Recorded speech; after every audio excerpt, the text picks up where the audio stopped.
Você está sintonizado na 95,9, a mais informada da região. Programa 30 Minutos de Notícias, um projeto de extensão do curso de Comunicação Social da UFRR em parceria com a Rádio e TV Universitária. Coordenação e supervisão do professor doutor Edileuson Almeida. Fique por dentro dos acontecimentos do dia com informações sobre política, economia, cultura e muito mais. Não perca nem um segundo. O programa 30 Minutos de Notícias começa agora. Boa tarde, eu sou Elane Oliveira e começa agora o programa 30 Minutos de Notícia, com muita informação e serviços para você. Você está na Rádio Universitária 95.9 FM. Acompanhe o nosso programa no Instagram, @30 Minutos de Notícias. Anota também o nosso WhatsApp, 95 981 18 80 39. Aqui você ouve as notícias em português e espanhol. Confira os destaques. Hoje, 8 de agosto, é o Dia Nacional de Combate ao Colesterol. 245 mil empresas que devem quase 50 bilhões de reais em FGTS vão poder parcelar a dívida. Escolas estaduais recebem treinamento para prevenção e redução de desastres. Relatório mostra que Roraima lidera o número de indígenas assassinados no Brasil. Confira essas e outras notícias aqui na Rádio Universitária FM 95.9. Eu volto em 30 segundos. Programa 30 Minutos de Notícias. Programa 30 Minutos de Notícias. Relatório mostra que Roraima lidera o número de indígenas assassinados no Brasil. Nos últimos 3 anos, foram pelo menos 795 vítimas. Só no ano passado, os registros mostram que 180 indígenas foram assassinados. Vamos conferir mais detalhes na reportagem. Em 2022, houve uma intensificação da violência contra os povos indígenas. Os dados estão no relatório anual do CIMI, o Conselho Indigenista Missionário, que revela um brutal contexto com relatos e imagens impactantes referentes à desassistência na área de saúde, à mortalidade na infância, aos assassinatos e às violências ligadas ao patrimônio indígena. Em todas estas categorias, Roraima e Amazonas, onde se localiza a terra indígena Yanomami, estiveram entre os estados com maior número de registros. O relatório com dados de 2022 relata os assassinatos, suicídios e mortalidade na infância. As violências contra o patrimônio dos povos indígenas, apresentadas no primeiro capítulo do relatório, são divididas em 3 categorias: omissão e morosidade na regularização de terras, conflitos relativos a direitos territoriais e invasões e exploração ilegal de recursos naturais. Somados, estes registros totalizam 1.334 casos de violência contra o patrimônio dos povos indígenas em 2022. Entre os principais tipos de danos, destacam-se os casos de extração de recursos naturais, como madeira, garimpo, caça e pesca ilegais e grilagem de terras. 3 estados concentraram quase 2/3 dos 795 homicídios de indígenas registrados entre 2019 e 2022. Foram 208 em Roraima, 163 no Amazonas e 146 no Mato Grosso do Sul. Em 2022, assim como nos 3 anos anteriores, os estados que registraram o maior número de assassinatos de indígenas foram Roraima, com 41 assassinatos, Mato Grosso, com 38 e Amazonas, com 30. Edinho Macuxi, coordenador do Conselho Indígena de Roraima, o CIR, comentou sobre os dados. Os povos indígenas, e através da sua organização do Conselho Indígena de Roraima, a gente reafirma essa publicação, porque aqui é um dos estados mais violentos contra os povos indígenas nesses últimos tempos, e aí estamos completamente de acordo e reafirmamos de que a Roraima ela é um estado violento contra os povos indígenas aqui no norte. Jacildo Bezerra para o 30 Minutos de Notícias. Quase 250 mil empresas devem juntas cerca de 50 bilhões de reais em FGTS. o Fundo de Garantia do Tempo de Serviço. Em Roraima, o maior devedor é a CAER, com uma dívida de quase 300 milhões de reais. O Ministério do Trabalho e Emprego publicou as novas regras para que empresas devedoras do Fundo de Garantia do Tempo de Serviço, o FGTS, possam quitar as dívidas de forma parcelada. Segundo o Ministério, 245 mil devedores estavam inscritos na dívida ativa, por dívidas que somadas passam de 47 bilhões de reais em 2022. As novas regras ampliam do número de parcelas, que passou de 85 meses para pagamento em todos os casos para 100 parcelas, nos casos de pessoas jurídicas de direito público. Para o microempreendedor individual, a microempresa e a empresa de pequeno porte será possível parcelar em até 120 meses. Porém, se estiver em recuperação judicial, poderá parcelar em até 144 meses. O parcelamento das dívidas de FGTS permanece proibido para devedores inseridos no cadastro de empreendedores que tenham submetido trabalhadores a condições análogas às de escravo. As novas regras prevêem também a suspensão do pagamento das parcelas em casos de estado de calamidade pública no município em que o devedor atue. Segundo a Procuradoria-Geral da Fazenda Nacional, só em Roraima, os 10 maiores devedores do FGTS somam quase R$1 bilhão em dívidas. Os 3 maiores devedores são a Companhia de Águas e Esgoto de Roraima, CAER, com uma dívida de mais de 290 milhões de reais.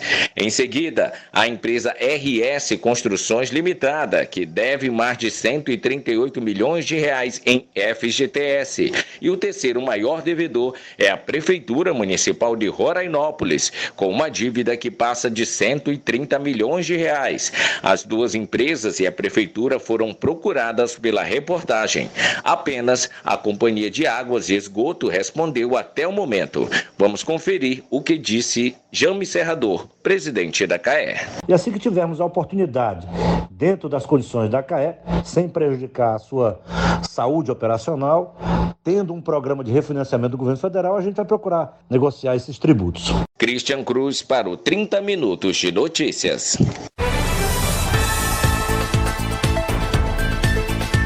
O Corpo de Bombeiros inicia mais uma etapa do programa Bombeiro na Escola. Durante o programa, escolas estaduais recebem treinamento para prevenção e redução de desastres. A partir deste mês de agosto, recomeçam as atividades do programa Bombeiro na Escola. A iniciativa é uma parceria do Corpo de Bombeiros Militar de Roraima com a Secretaria de Educação e Desporto.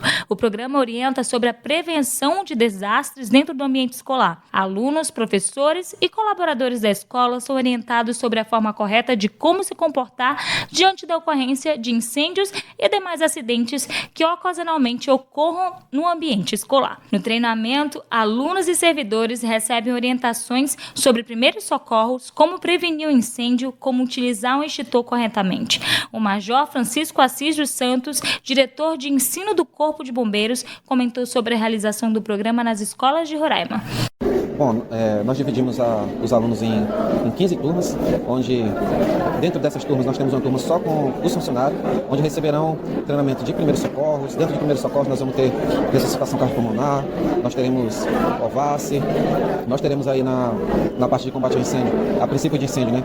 Como utilizar o extintor, como fazer uma entrada no princípio de combate na parte de cozinha, né? Que é a parte de princípio de incêndio com botija de gás, com os fogões, e estaremos ensinando também eles a fazer esse combate ao princípio de incêndio. Então, e ao final nós estaremos fazendo um treinamento de evacuação em caso de algum incêndio de grandes proporções. Jana Paula Lopes para 30 Minutos. Hoje, 8 de agosto, é o Dia Nacional de Combate ao Colesterol. Todo dia morrem pelo menos 1.000 pessoas no Brasil em decorrência de doenças cardiovasculares, um dos grandes riscos do colesterol. Cerca de 30% das mortes no Brasil são em decorrência de doença no coração. Vamos conferir. As doenças cardiovasculares são líderes de mortalidade no Brasil. Aproximadamente 14 milhões de brasileiros têm alguma doença no coração. Por ano, mais de 380 mil brasileiros morrem em decorrência dessas enfermidades. São cerca de 1.000 mortos por dia. É o que estima a Sociedade Brasileira de Cardiologia. Produzido no organismo, o colesterol é uma gordura com a função de manter as células em funcionamento para a produção de hormônios e da bile, metabolização de vitaminas, entre outras funções. Existem 2 tipos de colesterol presentes na corrente sanguínea. Paula Pires, médica endocrinologista, explica a diferença. Então a gente precisa de gordura. O problema é que existe a gordura ruim e a gordura boa. A gordura ruim é a chamada de gordura saturada, presente nas carnes, no leite integral, no queijo amarelo. A outra gordura ruim é a gordura trans, que está presente nos alimentos industrializados, os alimentos crocantes, biscoito, sorvete, bolo. E as gorduras boas são as que a gente chama de gorduras insaturadas, como azeite de oliva, castanhas, nozes, linhaça, peixe. Todas essas gorduras até melhoram o colesterol. Então a gordura saturada, ela piora o colesterol ruim, ou seja, o LDL, e a gordura insaturada, que é a boa, ela melhora o colesterol, aumentando o colesterol bom, que é o HDL. Então o colesterol, ele não é uma gordura em si, ele é uma molécula que se liga à gordura e que ele é influenciado por essas gorduras, tanto boas quanto gorduras ruins. Já o triglicérides, que a gente vê muito nos exames de sangue, ele também é muito relacionado à nossa ingesta tanto de gordura como de carboidrato. Por exemplo, excesso de pão, excesso de doce também aumentam o triglicérides, porque esse excesso de carboidrato acaba virando gordura no nosso organismo, na forma de triglicérides e não de colesterol. A médica detalha ainda como o colesterol age no nosso organismo. O LDL, que é o colesterol ruim, é um colesterol de partículas muito pequenas, então ele entra nos vasos, formando placas de gordura como se fosse uma sujeira em um cano. Daí o sangue passa e muitas vezes pode causar um entupimento da artéria. Esse entupimento leva a um infarto e leva ao derrame, ao AVC. Esse é o maior problema. Já o HDL, que é considerado colesterol bom, ele é uma partícula que limpa os vasos, então ele vai limpando essas placas de gordura. Por isso que o ideal é ter LDL baixo, para não formar placas de gordura, e HDL alto, para que você possa limpar melhor os seus vasos. Esse seria o ideal. Para finalizar, a médica Paula Pires destaca as principais consequências do colesterol alto. Infartos, principalmente, eles podem acontecer e estão acontecendo a cada vez em indivíduos mais jovens, porque hoje em dia a gente já está vendo, decorrente da obesidade, uma alteração de colesterol muito mais cedo do que antigamente, levando a esse aumento de risco de doenças cardíacas, que hoje em dia tanto o AVC, que é o derrame, quanto o infarto são as maiores causas de mortalidade no mundo ocidental. De Kelvin Carvalho, para o 30 Minutos. Quem vende o veículo tem até 30 dias para fazer a transferência no Detran. Quem não respeita o prazo pode ser autuado por uma infração grave, totalizando 5 pontos na CNH e multa de R$ 195. A transferência é um dos procedimentos que mais gera dúvidas na hora de vender um veículo. Segundo o Detran Roraima, ao vender uma motocicleta ou um carro, é necessário passar o documento para o nome do novo dono, evitando eventuais problemas. Guaraci Cruz, diretora de controle de condutores e veículos do Detran, lamenta que muitas pessoas não se atentem para o prazo de transferência. O primeiro passo é fazer o agendamento da vistoria do veículo pelo site do Detran. Depois da entrada com a documentação exigida no setor de atendimento desta autarquia. O veículo precisa estar sem nenhuma pendência, como multas, impostos, para se fazer a transferência. Para checar se existe cobrança em aberto, acesse o site do Detran na opção Veículos, depois em Consultas e que consultar débitos de veículos e informar o número da placa e do Renavan. A solicitação do requerimento da autorização para a transferência de propriedade do veículo é o documento necessário para registrar a mudança de proprietário do automóvel. O prazo máximo para a transferência é de até 30 dias após a venda do veículo. Quem não respeita o prazo pode ser autuado por uma infração grave, totalizando 5 pontos na CNH e multa de R$ 195,23. De Edileuson Almeida, para o 30 Minutos. Você está na Rádio Universitária FM 95.9. Programa 30 Minutos de Notícias. Programa 30 Minutos de Notícias. E vamos de entrevista do dia. Entrevista do dia. Olá, boa tarde, eu sou Edileuson Almeida, já estamos aqui no Estúdio 2 da 95,9 para a entrevista do dia. O nosso convidado, Dr. Frutuoso Cavalcante, médico ginecologista, mastologista. Vamos falar um pouco aqui no mês do Agosto Lilás, que fala tanto combate à violência à mulher, que também é o tipo de violência que a gente nem sempre se dá conta, né, doutor? Seja bem-vindo, boa tarde, que é a violência ginecológica muitas vezes, né? Olá, boa tarde, caros ouvintes, obrigado pelo convite. É muito bom falar aqui sobre saúde, acho que saúde muda a vida das pessoas e a saúde ela se faz primeiro com informação. Então eu fico muito feliz de vir aqui com você para a gente tratar de temas que são de grande relevância para a saúde pública do estado de Roraima, principalmente para as mulheres, que é a praia que eu pratico todos os dias. Que bom, doutor. Então, voltando a falar sobre essa questão, né? Quando a gente fala de violência contra a mulher, ela também acontece nos espaços hospitalares durante o processo de gestação, durante a maternidade. Como é que tem isso flui, doutor, nessa discussão? Na verdade, o Ministério da Saúde já definiu o que é violência obstétrica, né? A violência obstétrica, ela é desde você negar determinadas atitudes durante o parto, até fazer procedimentos que não sejam combinados com a paciente, que poderiam ser feitos de outra forma. De uma maneira geral, a violência obstétrica, ela acontece quando não há comunicação entre a equipe de saúde, que não é só da parte médica, mas de toda a equipe que compõe a equipe de saúde, junto à mulher, que naquele momento ela está gestante para ter seu filho. Então, a violência obstétrica tem algumas coisas que são bem simples, que, por exemplo, a mulher ela pode ter direito a entregar na maternidade o seu plano de parto. O plano de parto é a definição do que ela quer e do que ela não quer que aconteça com o trabalho de parto dela. Por exemplo, existe aquele famoso corte que se dá na vagina da mulher, que é a episiotomia. Hoje em dia, a violência obstétrica também pode ser você fazer uma episiotomia desnecessária. Por exemplo, é indicar uma cesariana, mesmo que seja absolutamente necessário, e não comunicar à mulher. Por exemplo, não permitir que o seu companheiro possa participar do parto. Isso tudo é violência obstétrica. Quando a gente vê o nome violência, parece que a pessoa está sendo agredida fisicamente. Mas não é só isso. Tem todo um contexto que denota a violência obstétrica na vida da mulher. Inclusive psicológica, né, doutor? Sim. A mulher sai traumatizada que nunca mais nem quer pensar em maternidade. Exatamente. Atos, palavras, omissões são consideradas violência obstétrica na vida da paciente que está naquele momento gestante. Doutor, em 2004, o governo federal estabeleceu toda uma política de atendimento à saúde da mulher. 20 anos depois, o senhor como profissional da saúde, como é que o senhor analisa hoje as estruturas públicas de atendimento à saúde da mulher? Falando especificamente do Brasil, houve uma melhora, sim. Melhora consistente, mas ainda precisa avançar muito. Especificamente sobre Roraima, nós ainda precisamos avançar muito. Haja visto que hoje a saúde feminina no estado todo de Roraima, incluindo tanto a parte estadual quanto a parte municipal de todos os municípios, não avançou.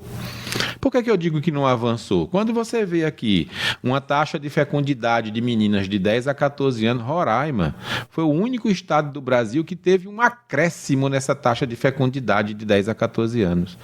Todos os outros estados do país teve uma redução da taxa de fecundidade. Isso denota falta de política pública para o atendimento à saúde feminina, já no início da sua vida reprodutiva. Outro dado alarmante também acerca de saúde da mulher. Roraima é o estado que tem a maior taxa de mortalidade materna do país. Roraima compete com as taxas da África subsaariana. Para você ter uma ideia, a taxa de mortalidade do Brasil é de 107 para cada 100 mil nascidos vivos. Roraima é 287 por cada 100 mil nascidos vivos. É a maior taxa do país.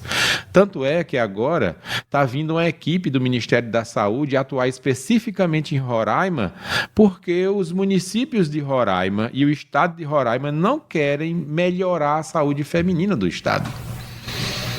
Isso, doutor, envolve tanto a questão primária quanto secundária também. Sem dúvida nenhuma, a parte primária ela é fundamental. Você fazer um pré-natal de risco habitual bem feito evita muitos problemas. Você oferecer à mulher a presença de um ginecologista num centro de saúde favorece muito a vida reprodutiva da mulher e a parte ginecológica e obstétrica dela. Os municípios de Roraima, de uma maneira geral, todos não têm ginecologista. Então, como é que você vai tratar de saúde feminina se nem ginecologista há? Quando você fala de quais são os motivos mais frequentes de trabalho de parto prematuro no estado de Roraima, é trabalho de parto prematuro causado por infecção urinária. Ora, os municípios de Roraima todos não oferecem urocultura para a mulher na gestação. Se você não oferece uma urocultura, como é que você vai tratar uma infecção urinária se você nem sabe se a mulher está com infecção urinária? Então, há uma falha muito grande na saúde pública do estado de Roraima, em vários aspectos, mas como nós estamos tratando hoje aqui de saúde feminina, na saúde feminina precisa avançar e muito.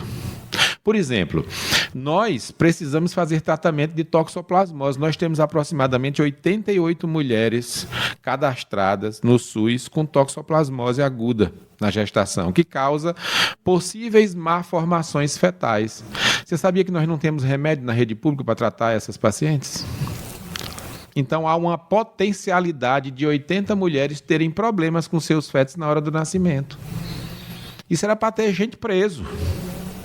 Isso é grave, né, doutor? Isso é grave. Eu estou falando de um assunto só, mas tem muitos outros assuntos que, no tocante à saúde feminina, a gente precisa avançar muito, muito mesmo.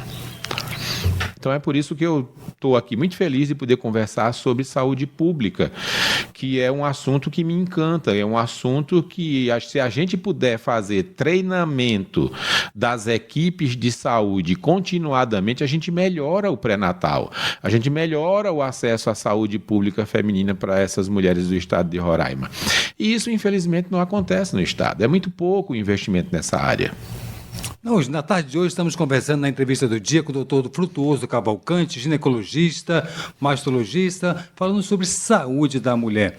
Doutor, nós exibimos hoje uma reportagem, inclusive o senhor participa dela, falando sobre a questão da importância do pré-natal, né? E isso é um ponto que é importante que só a mulher, mas também o Estado seja mais proativo nesse sentido, né?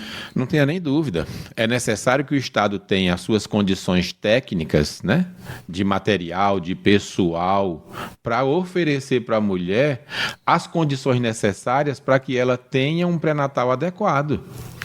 Já a mulher também precisa ter a responsabilidade de participar desse processo do pré-natal junto com o esposo e junto com a sua família, que a parte familiar é de sobremaneira importante na condução do pré-natal.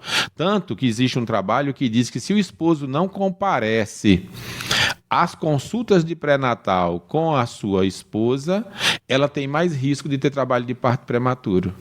Então veja como é importante, como não é só remédio, consulta e exame, tem todo um aspecto psicológico. Por exemplo, não ter feito uma atenção ao dentista durante os 6 últimos meses, a mulher gestante, ela aumenta o risco de trabalho de parto prematuro. Então veja que é uma ação multidisciplinar, é necessário ter um fisioterapeuta para ajudar essas mulheres que têm muita dor pélvica, né, dor na coluna lombar, que se tem um nutricionista para colocar dentro da nossa realidade, dentro, né, da nossa cultura própria do estado de Roraima, da região norte, que é bem diferente da região lá de baixo do Brasil. Então, a gente precisa ter esses profissionais e hoje, de uma maneira geral, a gente tem dificuldade de ter esses profissionais para dar atenção. Nós não temos uma estrutura, né, nós só temos uma única maternidade no estado, na capital, e uma outra funcionando parcialmente no interior, num estado que tem 15 municípios. Tudo bem, Não há necessidade de ter maternidade em todos, mas a maternidade da capital e a maternidade de Rorainópolis precisava ser melhor atendida para dar assistência a essas mulheres. Por exemplo, eu vou lhe dar uma informação, o estado de Roraima não tem UTI materna. Como é que não tem uma UTI materna no estado de Roraima se é o estado que mais morre mulher no período gestacional puerperal? Parece que as pessoas que estão fazendo saúde pública hoje não lidam com os números. Parece que elas não têm sensibilidade. Por outro lado, eu também quero dizer que é importante a participação da bancada federal do Estado para trazer recursos específicos para a saúde como um todo, mas especialmente para a saúde feminina, que hoje está deficitária demais em todo o estado de Roraima. Veja que, recentemente, todo o HGR foi reformado, tudo com equipamentos relativamente novos, porque a bancada federal investiu muito lá.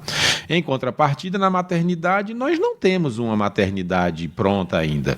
Já tem alguns anos que está funcionando de forma provisória. Nós também não temos um investimento maciço da bancada federal para a área feminina. O investimento é pífio no estado de Roraima. Tanto é que a gente não tem nenhuma UTI. Que lamentável, né, Edu? Conversamos hoje, infelizmente chegamos ao final da nossa entrevista de hoje, conversamos com o doutor Frutuoso Cavalcante, médico ginecologista, mastologista. Doutor, o seu recado final para as mulheres de Roraima nesse mês de agosto lilás, obrigado pela sua presença. Eu agradeço, estou inteiramente à disposição para a gente conversar sempre sobre saúde sobre saúde de uma maneira geral e especialmente sobre saúde feminina. O que eu quero dizer para vocês, mulheres do estado de Roraima, vocês têm seus direitos, procurem conhecer todos eles. O site do Ministério da Saúde tem lá uma cartilha, inclusive, que mostra: você tem direito de visitar a sua maternidade antes de parir, você tem direito de fazer um plano de parto e entregar na maternidade sendo registrado no cartório, você tem direito a uma assistência digna. Diga não à violência obstétrica. Vamos tratar a saúde feminina e, como diz a minha esposa, a doutora Cintia Lins, que também é obstetra, o nascimento de uma criança é um momento mágico. Vamos vivê-lo adequadamente.